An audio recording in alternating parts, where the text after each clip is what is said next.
Welcome, everyone. Thank you for joining me as we talk today about modern art. Modern art tends to be really difficult to approach. When we see something like this, we walk into the gallery and see what's literally a string attached to a wall and the floor. It's difficult to understand what we're supposed to do with this, how we're supposed to make sense of it. So today I'm presenting not a straight summary of the different styles and movements of art in the 20th century. Instead, I'm presenting how I understand or how I go about approaching modern art when I come across it in a gallery setting. So what is modern art, or rather, when is modern art? Well, there are varying time ranges depending on who you ask, but really, it's about somewhere from 1874 to 1960. I think the website My Modern Met has a pretty good estimation of that. It goes, starts with the first Impressionist exhibition in 1874, and the Impressionists are considered to be among the first modern artists. Now, perhaps ironically, modern art, in my opinion, must be understood in relationship to art history, that is, the art that came before it. And I think that a two-part question really underlies much of modern art. That is, how has art been made in the past, and why? Can art do, show, make something else? And so we'll be going through and looking at some different works, asking these questions and seeing how they answer them. Now, art always exists within a tradition, and especially the female nude in Western art has a very long tradition, and it's a very loaded image. It has a lot of meaning behind it because it has been reapproached so many times. And so when an artist chooses to do a female nude, it's not just a female nude. It's also a connection to the past and a statement about that artist and their identity and their place within this tradition. So here, for example, is a female nude created in 1874, the same year as the first Impressionist exhibition. And this is an entirely different approach to representation than what the Impressionists would do.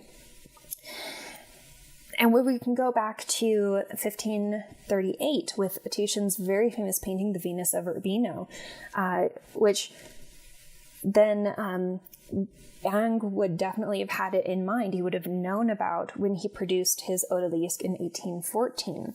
And then in 1863, we have Edouard Manet deliberately imitating the Titian, but subverting Titian's image to question the past, the ideal, the traditional representation of this ideal woman in this luminous setting, instead emphasizing the materiality of the paint and bringing the subject into the contemporary world of Paris and really down to earth by showing us a prostitute. And so this tradition continues today, too. We have the Russian artist Svetlana Petrova inserting her cat Zarathustra into Manet's painting. So the tradition continues. Artists are always aware of what has come before, and by responding to tradition or precedents in certain ways, they make certain deliberate choices that have implications and ideological repercussions. So there are many, many movements and styles and schools in modern art, and all of them are aware to a greater or lesser degree of their own self-defined place in art history. Modern art is full of manifestos and assertions of constructed identity of this is how art should be, this is how we make art, this is how the world should be, and this is art's place in it and how it can change the world. It's all it's a very complicated time, in a sense, because there was so much exploration in the 20th century. These are just a handful of styles and schools of art in the end of the 19th century up, until 1960 or 70. And all of these, would be worth exploring and discussing, but we're going to be focusing just on a handful of them, on Impressionism, Post-Impressionism, Expressionism, Cubism, Stijl, Dada, and Abstract Expressionism, because these tend to be works or movements, rather, that are really distinct, that made a big impact and were influential in the progress and development and exploration of art in the 20th century. And they're also tend to be less approachable than some of the other styles. So we're not doing surrealism or pop art, for example, because they tend to be more approachable, more understandable.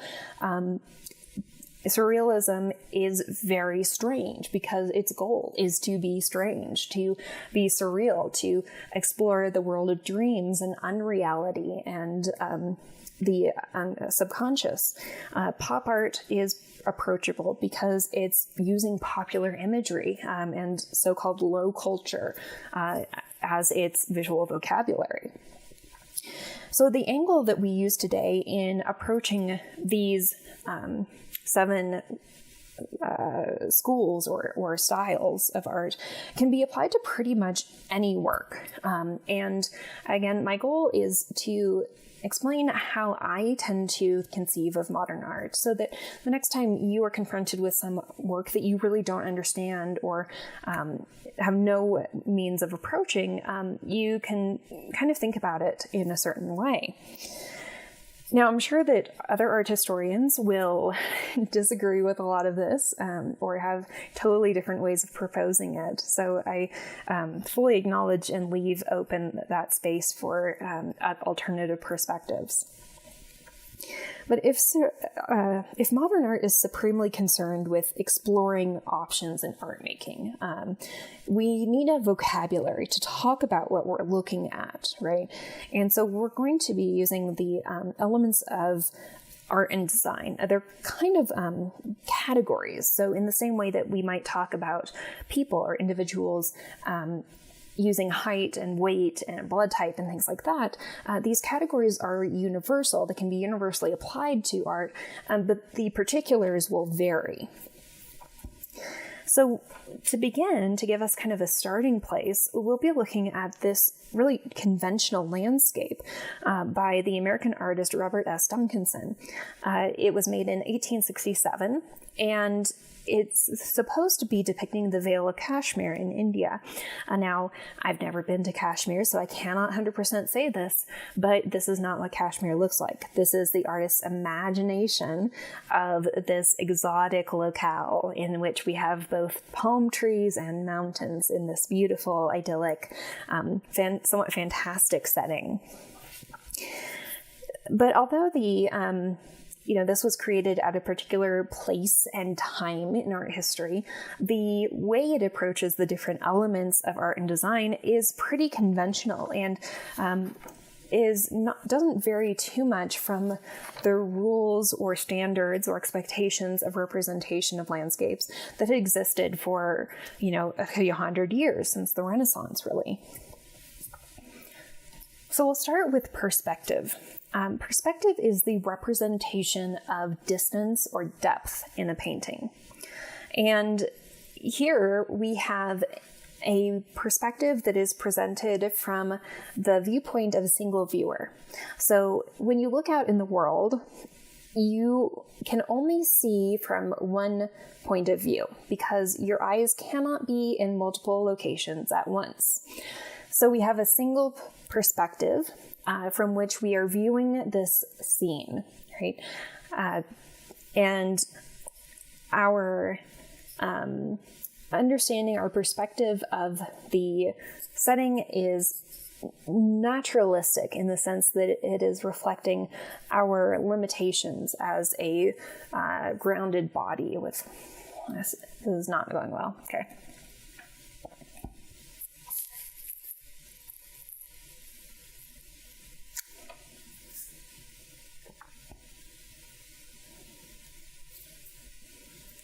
First, let's talk about perspective. Perspective is the expression of depth and distance, the illusion of distance. Obviously, this is a flat canvas, right? It's a solid surface. But the idea of conventional art and what's called academic art in the 19th century was to create a sense that we're not looking at a surface, but rather looking through a window onto this fully formed other world that is magically presented to us. So there are a couple of ways in which the artist is expressing perspective or giving the illusion of distance. One is by using the scale of objects and forms. So things that are closer to us are going to look larger than the objects that are far away, right? The other way is through atmospheric perspective.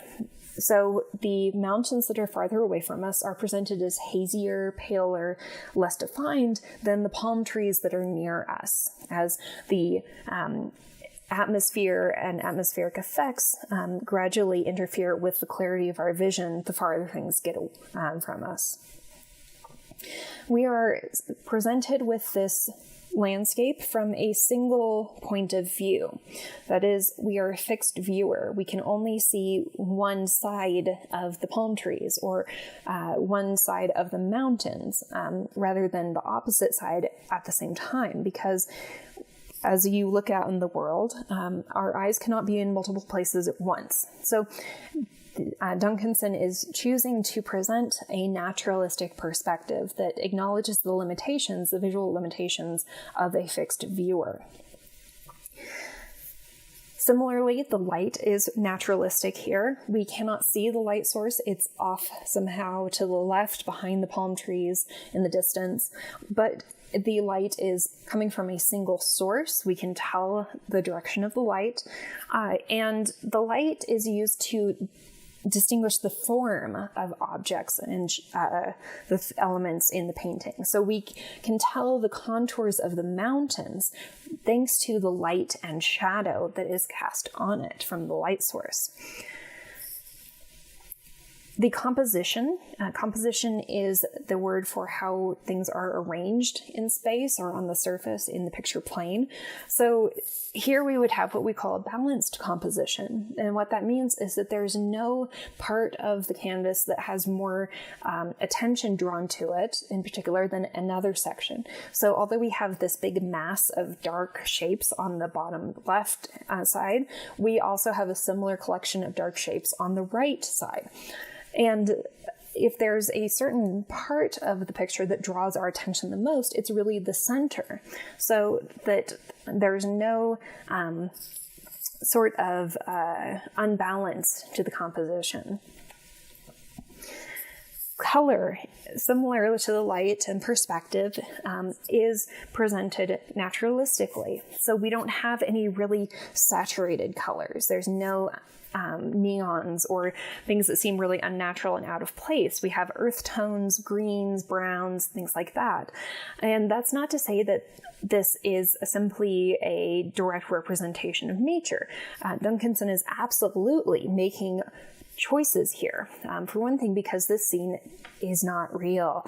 It doesn't actually exist in the world outside of the painting. So it's constructed from his imagination. But also the idea of landscape painting and really painting and representation in general was conventionally to imitate nature up to a point, but then to perfect nature, to improve upon nature.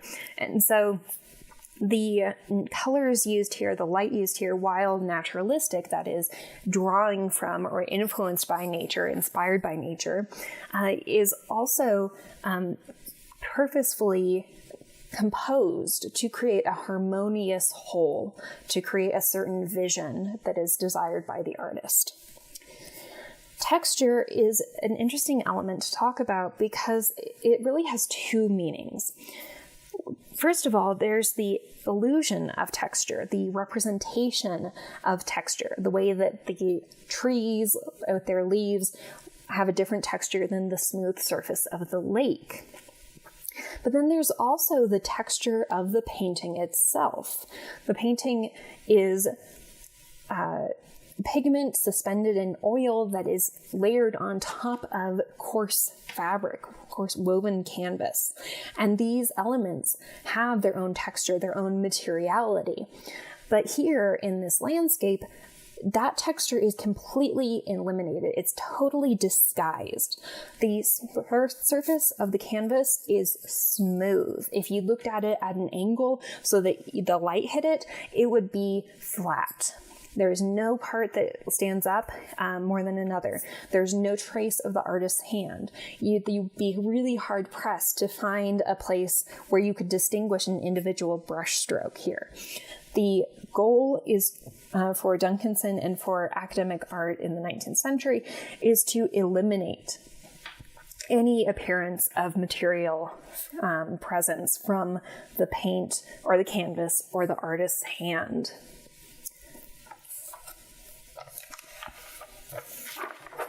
Now we'll use these elements of art and design to look at different styles of modern art and how they vary or approach differently representation as compared to our landscape and how conventional art and representation occurred in the 19th century and in academic art. And one of the ways that I make sense of art and the different styles of modern art is by basically charting them on this XY axis, in which we have the y-axis addresses appearance. That is, some works are highly illusionistic, like the academic art examples, the landscape and the nude that we looked at earlier, are highly illusionistic. And then on the other end of that spectrum, we have work that's highly abstract, as it's totally disconnected from appearance and optical experience. There's nothing recognizable in it. Then on the y-axis, we have the content, or the sort of site of importance. So is the importance is the crux of the work in its concept, so that the idea is the real subject of the work, or is it does the importance lie in the appearance? Is it more visual, where what you see is what you get? There is no necessary concept behind it. And usually most art will fall somewhere sort of in the middle. And I'm sure that many art historians would argue with my charting of where things are. And I honestly kind of debate where things go also. But it's just an interesting way to think about how artists are choosing how to represent things, how to depict or convey their thoughts. So for Impressionism, Impressionism is considered the beginning of modern art. And the question that they dealt with was, can art be true to the everyday? That is, the everyday experience of living in Paris in 1874 or 1880. The Impressionists prioritized contemporary everyday life and explored how to represent the world in a way that conveys the fleetingness and the inconsistencies of actual optical perception. So how did they handle perspective and composition? Well, here in this example of by Gustave Caillebotte of Pont l'Europe, we have a composition that is non-traditional. It is not balanced. We have a figure on the left side that is completely cut off by the edge of the canvas, as if this is a haphazard sort of snapshot of a moment, rather than something that is carefully planned. Our perspective, our view into the distance, is blocked by this kind of screen of ironwork. And color. The Impressionists tended to experiment with color. Rather than having things completely blended, they would juxtapose complementary colors, or colors that didn't seem that seemed illogical. For example, in the brown floor on the left in the Degas pastel, we have streaks of light blue. Texture is another way or point of divergence from academic tradition. You can see that although Caillebotte painted in a smoother, more finished way than Monet, Monet especially really embraced the texture of the paint and canvas itself. So you can see the individual brush strokes are not disguised here. Now, the texture of the different objects, the different materials, is also respected. So the brushstrokes are different, have different properties, are different length or different direction, different size, depending on whether it's water or clouds or grass. But you would, if you looked at this in person, you would be very, it would be very clear that there is paint sitting on a surface. It's far from smooth at all. And in the Degas pastel, you can see the motions, the lines and gestures, the traces of the artist's hand, especially on the ballerina's skirt, or the shadow behind the woman in black, or on the floor. Now, Post-Impressionists were the generation that came after the Impressionists, and they basically took different aspects of Impressionism and took them in different directions, kind of followed them to their natural extent. And for today, we're going to be focusing just on Cézanne and Van Gogh. They are of particular importance for their influence on later art. Now, whereas the Impressionists were interested in the fleeting moment and in the impermanence of contemporary life and the effect of light as it changed, Cézanne was interested in permanence, in solidity, in mass. And so his question was, can painting capture mass? That is, how do you maintain the three-dimensionality of forms in two dimensions? Now think about this for a minute, okay? We're not creating the illusion of three dimensions. So you could take, do a drawing or a painting that is two-dimensional and create an optical illusion that makes it look like it's coming out towards you, that has this three-dimensionality. But that's not what we're talking about here. We're talking about how do you take an apple that exists in three dimensions and maintain that three-dimensionality in a painting. Okay. So much of Cézanne's work is centered around this problem, or this question. He was one of the ways that he addressed this was through perspective. So you'll notice, for example, the left side of the table, if you follow the front edge, it does not line up with the front edge on the right side of the table. Somewhere underneath that napkin, it changes. It doesn't make sense. Similarly, on the back edge, you can see that the lower is lower on the left than it is on the right. The stack of biscuits on the plate on the back right part of the table, we can see the front edge of the plate, but then the back seems to be flipped up towards us. We see the front edges of the stack, and yet the two pieces on top seem to be flipped up again towards us, as if we're looking over them, down over them, rather than almost straight on.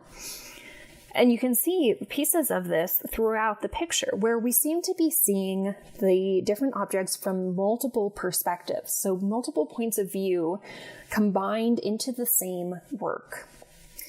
He's trying to acknowledge the thingness of the objects, the mass of objects via these multiple points of view. So there's this emphasis on form, and it is partially conveyed through the use of texture, through the texture of the paint and the trace of the painter's brush on the canvas. So looking at the different apples, you can see brush strokes, you can see the thickness of the paint as the massiveness in the true physical sense, the presence, the solidity of these objects is trying to be conveyed. There's the angularity of the napkin. As you trace the different edges and the shadows, you can see this really assertive physicality being represented here. Now, on sort of the other end of the spectrum, we have Van Gogh. Van Gogh wanted art to show the invisible. That is, how do you express feeling and emotion through technique rather than through subject matter?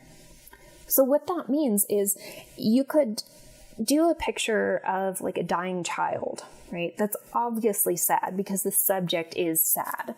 So the sad part is the subject. It's the thing that's being represented. But how do you do it where the subject isn't clearly sad or clearly emotional? How do you convey emotion like that through the paint, through the materials themselves, through the way in which something is represented? And the way that Van Gogh goes about this, trying to pull the essence or spirit of things into visibility, is by manipulating form. So you can see that the wheat has this really active, undulating shape to it that takes on this life of its own. The color is really keyed up so that there's a high saturation. The green, this beautiful sort of sea green of the sky, adds a certain effect to this scene.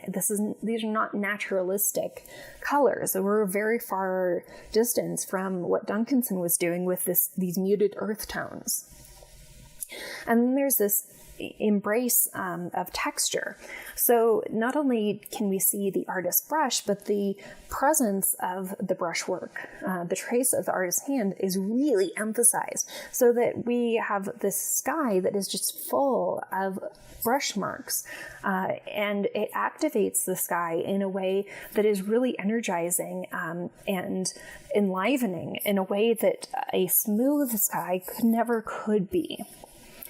The Impressionists wanted subjectivity of visual experience. They wanted to try and represent how things appear in a fleeting moment from a particular vantage point to an individual.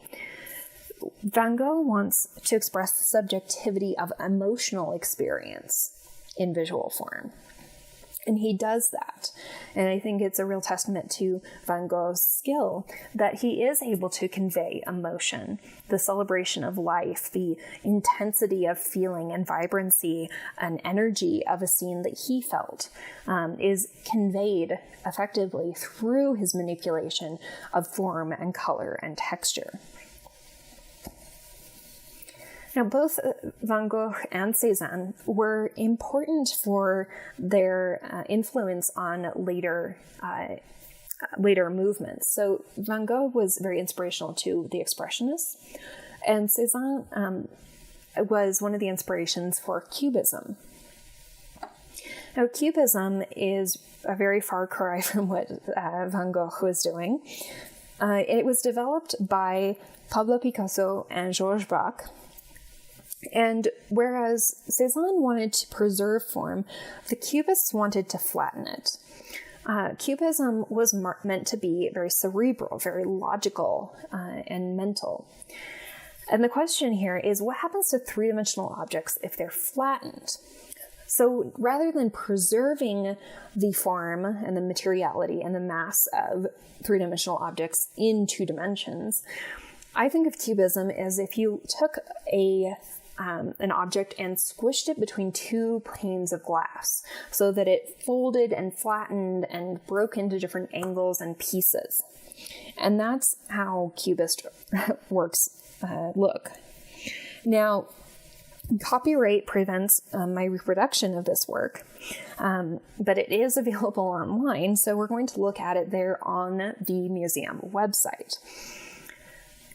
This is a portrait of Daniel Henry Kahnweiler by Pablo Picasso, but the only way that we would ever know that it's a portrait of a person is through little hints in the composition.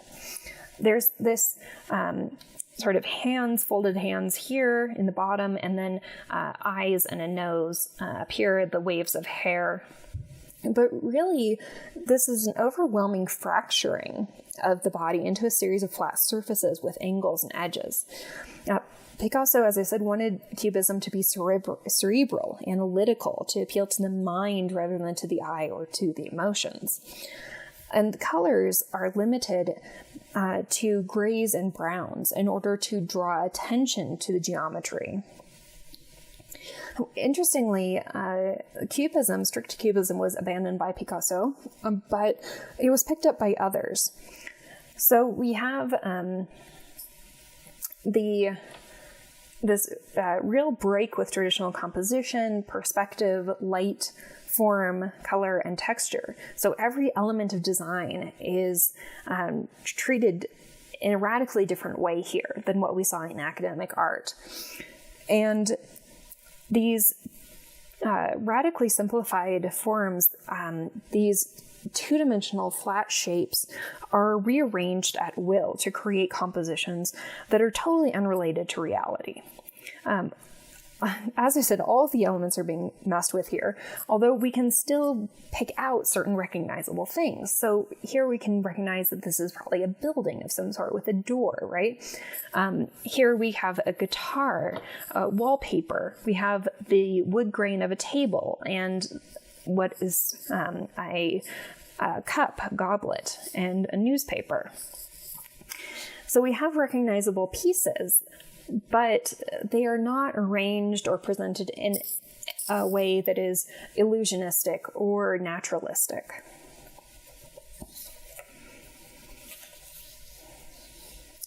Now, Van Gogh's employment of appearance for the sake of emotional expression, as I mentioned, was picked up by the Expressionists. It was a real inspiration for them. And here we have the question of, can art detach from visual appearance?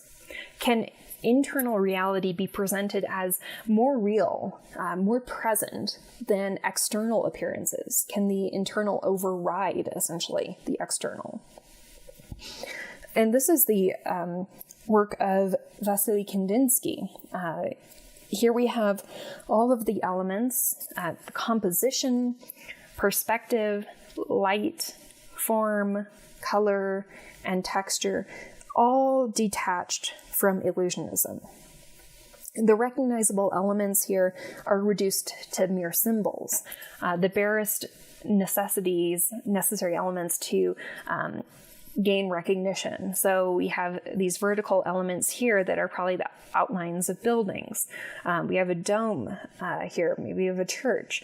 These things over here with the kind of rounded tops and red dots look like people, like bodies maybe. And then the most recognizable shape or form here are these cannons, these two cannons over in the lower right corner that are also referenced in the title. Their streams of smoke are reduced to outlines, and then we have this gray shape in the sort of bottom center, this jagged gray form that is an expression both of the noise of the cannon, the impact of the cannonball, and the violence of the detonation. So everything here is meant to be a visual language of color and shape to express the internal. The proximity, any proximity to illusionism is merely in service to conveying expression, to conveying the emotion and the turmoil and the violence of war. Now, World War I had a major impact on really the whole world, and the art world was no exception. And for a group of artists in Switzerland who called themselves Dada, the question was, can art really be taken seriously anymore? How can anyone take anything seriously in the face of the kind of meaningless, overwhelming, mechanized warfare and death that was experienced, especially in Europe, during World War I? And for the Dada movement, to them, in a world in which they had lost all touch with reality, that was completely irrational, the most moral thing to do would be to break with reason. If what's reasonable and normal is so destructive and so illogical, then it is almost a moral imperative to turn all that the world deems logical and appropriate on its head. And so that's how we get something like this. This is a work titled Cadeau, or Gift, by the artist Man Ray. And it is an iron to which tacks have been glued. And that's it. It's fascinating because it doesn't make any sense, right? An iron is an object that's entire purpose is to smooth garments, right? And now it has been weaponized with these tacks that will shred the garment. And it's random, not just in sort of what it is, but also in the way it was created. Because the story goes that Man Ray was at a Dada exhibition, and he took a break and was walking outside, and he saw an iron in the shop window, and he went in and bought it, and then glued some tacks to it, and brought it back into the exhibition and put it down on display as a gift to some, random unknown visitor. And sure enough, by the end of the exhibition, it was gone. Somebody had, just taken it home. And this, I think, really embodies the Dada sort of ethos. It doesn't make sense. It's random. It's chance. It's turning everything on its head. And so this is not the original hand iron, the original work of art, because who knows where that went. This is a recreation. Which kind of brings us to possibly the most famous, certainly the most famous work of Dada, but one of the most famous works of modern art as a whole, the rather notorious Fountain by Marcel Duchamp. Now, the Fountain is one of those works of art where it was really controversial at the time, but also it's one that comes up when people talk about how they don't understand modern art.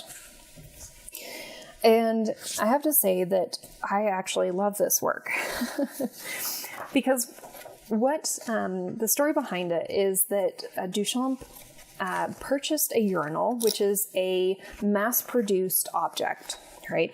And not just a mass-produced object, but something that is not, exactly aesthetic. It's not made for aesthetic purposes. Although one might say, that it has inherently aesthetic properties to it. But he took it and turned it on its side and signed a fake name and date on it, and then submitted it to an exhibition. Now, it was, of course, taken out, and everyone was scandalized and Duchamp was making a mockery of the art world. And he was. That was the point. He was calling into question everything that was happening in the art world at that time. Calling into question the exhibition, the self-importance of everyone there, the importance of having a name on or a signature on a work.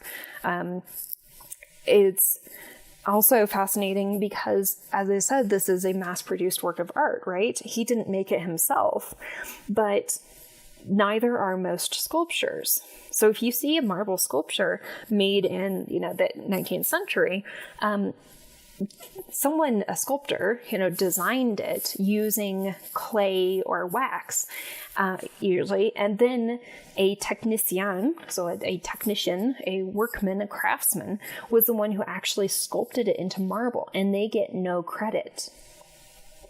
So how is this any terribly different? Now, adding on to this is the fact that this is not the original urinal. This particular object at the Tate is a reproduction of the original that was exhibited in 1917. But again, how is this any different than what happens with prints, with printmaking? You don't really have an original. You have multiple versions that are printed from a block. So this is a work that I think is brilliant because Duchamp was the first person to do this, the first person to really throw something, a total wrench into the entire art system. Now, of course, since then, he's become completely integrated into the art system and the art canon. So, it's inevitable. But this was, a great example of Dada, to disrupt systems, to question authority, to question the way that people establish certain values, to point out the arbitrariness of certain values. Now, on a rather completely different side of things, we have de Stijl and Stijl Mondrian. De Stijl asked if art could be reduced to its pure essence. What is painting at its most basic and essential? Well, the answer that Mondrian came up with is horizontal and vertical lines, primary colors, and grayscale. From these elements, everything else can be made. This is like if you boiled down all of art that can be created to these elements, this is what they would be. And so the de Stijl was not just an aesthetic movement. It also had an ideology to it. It's the idea of purity, of creating art that is universal through its essentialism. It's also very idealistic, almost utopian in a sense. The idea that somehow humans can get to the true essence of things and create something that is perfect through its simplicity. A similar sort of theory, sort of essentialization, comes up in abstract impressionism, where the question is, can art convey meaning without symbols? So this is an extension of what Van Gogh was sort of trying to do. That is, can you convey meaning through technique? Do you have to have subject matter that reflects an emotion in order for that emotion to be conveyed? Well, does, for example, Kandinsky's work that we looked at earlier, can you create the same effect without the canons, without the outlines of building? Do we even need representation or illusionism at all? And in my opinion, the greatest abstract expressionist and one of my favorite artists is Mark Rothko. Rothko practiced what came to be called color field painting, because the colors that, the paintings that he made were fields or blocks of color. There's no recognizable thing here except the horizontal line that runs through it, which naturally evokes a horizon line. So there's, a sense that maybe this is a landscape. Our eyes just automatically perceive them that way. But that's it. There's a full disconnect from anything that's recognizable. And yet, these paintings are really moving. If you ever have the opportunity to see a Rothko painting in person, do it. Rothko and the color field artists were very interested in spirituality and in emotion and expression of higher or more spiritual states. And it really is amazing how successful Rothko was in conveying emotion through such simple means. Now, another abstract expressionist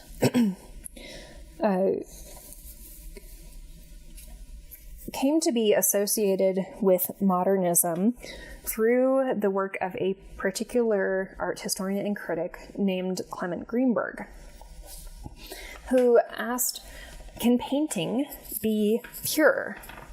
That is, what is the pure essence of painting? For Clement Greenberg, academic art was a lie. This is not an odalisque. It is not a nude female in a room. This is paint on a canvas lying about what it is, denying its own materiality, its own truth. Now, lying, of course, is very, charged word. It's, implies a transgression, a moral transgression. But that's, what Greenberg was actually saying, is that this is ethically offensive. Instead, he advocated for what's called medium specificity. That is sort of what Mondrian did. You should figure out for each medium what its essential nature is and be true to that. So what is painting? Painting is pigment, so color particles suspended in some type of substance, sometimes oil, sometimes water, whatever, and applied to a flat surface. It could be canvas, it could be wood, but it's a flat surface, right? That's it. If you incorporate a story, a narrative of any kind, that's no longer true painting, because narrative is the realm of literature. So each work or each medium, whether it's music or poetry or literature or sculpture or painting or drawing, has its own unique properties, and it should stick to those. So Greenberg had a major influence on art history and art criticism and art making, and really defined what modern art should be for decades. And his favorite artist, one of his artists that he championed, was Jackson Pollock. And Pollock was very famous for his what's called action painting. So the painting carries the traces of the actions of its creation. He would lay the canvas on the floor of his studio, and he'd get buckets of paint and sling the buckets, the paint from the buckets across the canvas. And there was no plan, at least he claimed. There was no, he didn't set out for it to look a certain way. So this is the ultimate manifestation of the artist's presence, the tangible expression of volition and choice, of the artist's sort of innate impulse and spontaneous genius, if you will. There's all surface here. There's no depth, no perspective, no narrative, no nothing. It's purely painting. Now, having gone through these different movements, however briefly, and looked at the way we can ask questions of them, we can return to this work that we noticed at the beginning and say, what is this asking? Can art what? Well, the first question that I think it would ask is, can sculpture be space? So if we return to the idea of medium specificity, and what is sculpture? What is unique to sculpture? Well, sculpture is uniquely three-dimensional, right? We usually think of sculpture as having form or mass, but if there is no mass or form, is it still sculpture? So is sculpture matter? Is it mass? Is it three-dimensional physicality? Or is it the occupation of space? Or is it attention drawn to space?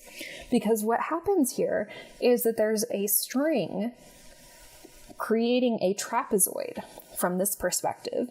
And if you walk around it, you'll change it. It makes you aware of space. It creates an awareness of space by marking it out. So regardless of whether or not you think this is good art or whether it qualifies as art, by understanding how artists can approach these different elements of art and question them, it gives us at least a way to approach these works of modern art and understand what the artist is asking, what the work of art is asking of art making itself and of that tradition.